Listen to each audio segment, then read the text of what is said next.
I've told you 1,000 times, Chester. It's the number of blind dates I've been on when no one's turned up, followed by the worrying number of lumps under my left arm, the date my childhood sweetheart married my best friend, the age my cat was when I ran him over, the number of conversations I've had with my father, and the exact time my mother walked out. I honestly don't see why that's so hard for you to remember. If you could just sit here, please, Dr. Magnus. The host and the other guests will be with you shortly. Thank you. Not you. Sorry, Dr. Magnus. What other guest is this? Oh, it's just a celebrity chef we have here on Channel 1. Bozeman thought it would add a bit of spice. Leave that alone, please, Colin. Oh, yeah. I thought so. What? I don't like coriander. It tastes like soap. What doesn't Colin like? Soap, apparently. Tell me something I don't know. Jeremy, Dr. Charles Magnus. So they've got a doctor and a chef on. Well, you know, as a priest, we've got the beginnings of a terrible joke. Jeremy Donaldson, professional cynic. All the best minds are. Don't mind him. He's just jealous that his career doesn't come with a title. Chef is hardly a title. Sorry, I'm late. Problematic paella. This must be Professor Magnus. Dr. Magnus, apparently. Oh, either is fine. 10 seconds, everybody. Always a good sign. I beg your pardon. 5, 4, 3. Good evening. I'm Jeremy Donaldson. And I'm Megan Wolfe. It's the 13th of March, 1985, and this is a Channel 1 special event hosted by your national nightly news team. In a laboratory nestled in the sleepy hills of Chittlebury, Dr. Charles Magnus and his optimistically named Happiness Collective have been working on a secret project. He claims his Euphoria device will raise overall happiness levels throughout the country. And taking him to task tonight will be Channel 1's very own Jordan Rankley. That's right, Megan. Dr. Magnus may be one of the most distinguished members of his field, such as it is, but we'll still how he handles the searing critique of the best chef in the business. Winner of 3 golden mustard ladles and 4 filleted flank awards, Jordan is widely considered the sharpest tongue in television. Chef Rankley has inspired tears from actors, politicians and even florists, though maybe it's just their liberal use of onions. So with all that coming up, don't touch that dial. Stick with Channel 1 all evening as we bring you The Night of Smiles. 45 seconds back. Who wrote that onion joke? Bozeman. What a... When we come back, Doctor, we're going to be asking you a few questions. Could you tell me a bit more about this catering person? Don't worry, they're here to utter profanities, not provide actual opinions. Behave. Don't mind him. He needs your machine more than any of us.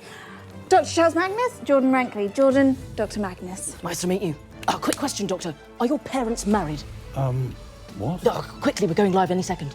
Well, actually, my mother left when I... Yes, great. 10 Thank you. seconds. Why did you want to know that? The grating cuts deeper when there's a grain of truth. Lovely. 5, 4, 3.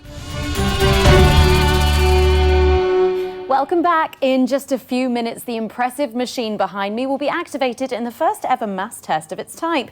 So let's meet the man behind the merriment, Dr. Charles Magnus. Hello. Thank you for joining us. And of course, next to you is the one and only Jordan Rankley. Hello. I've seen better openers on a tin of fucking beef hash. I'm sorry. Yeah, a sorry fucking excuse for a doctor. Dr. Magnus, do tell us how your Euphoria device works. Oh, well, that's simple. I just get my assistant, Chester, to press the big red button. You let the sous chef serve the main course. I'd rather French kiss a fisherman's armpits. Right, yes, well, more specifically, Dr. Magnus, how exactly is it supposed to make people happier? Well, some of that information is proprietary, but I could try and outline the basics. We're running out of time now, Doc, so let's not try to overcook the explanation. Well, to put it simply, everything is vibration. Everything is vibrating. A particle is also a wave, and a wave is, if you like, a note. And we all vibrate at different notes depending on our mood. Seriously? You're going for a musical fucking analogy? Fuck off! Do I look like a fucking trombone to you? I'm a chef. Let's keep the metaphors fucking food-based. You blancmange. Yes, of course.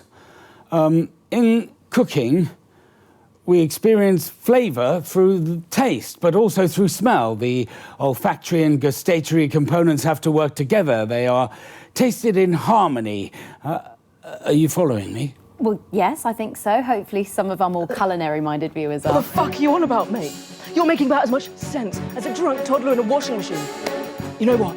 Check the time right now, and I can guarantee your mother has never been more disappointed with you than she is right this second. Actually, I know for a fact that that isn't true. She She made a point of leaving Father and I at the exact time I was born, on my birthday, so that she could write off the whole decade of disappointment as my fault. It was very upsetting. Still, I have to admire her need for accurate timekeeping. Shitting hell. You've managed to make it pathetic sad rather than pathetic funny. You're unbelievable. Look, getting back onto track, the machine, it plays a note. It releases a smell that represents happiness, and all the people and all the animals resonate with that smell and feel happier, noticeably, measurably. At least that's the hope. Right now, I'd give anything to feel a bit happier. So, what you're saying is that for unprecedented public funding running into the tens of millions, you've built a crockpot that farts out a spag bowl of emotions. Well, Do you know what? We're out of time, actually, Doctor. There's less than a minute to go now, so we will get set up with Chester and our guests over at the Euphoria device. But in the meantime, we will go live to New Advance HQ for a special message from the Prime Ministers Peter Clement and Julia Salisbury. Okay, so that's about a minute. If we could get you all over to the device now, please. No hard feelings, eh, Doc? It's just for the cameras, it's nothing personal. yes, right. Television is more complicated than quantum mechanics, so it would seem. You'll get used to it, with time. Hopefully not. Come on, everyone, let's get to our places. Yes, you wouldn't want to be in the wrong place for the big button push. Whatever would we do? Might throw off all the science. Hush, it might work.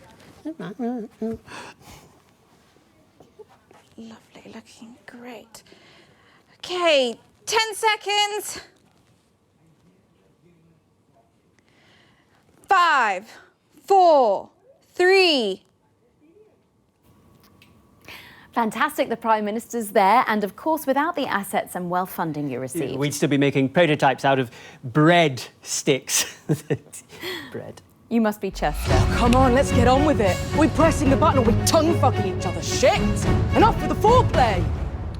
Well, I suppose we may as well see if this ridiculous contraption actually works. Shall we? Yes, I suppose. Fucking do it! I just need a few seconds to set up and we'll be good to go. You know what? Come here. Come in. Yeah. Come in. Come in. We're going. Oh, fuck off! Just fuck right off!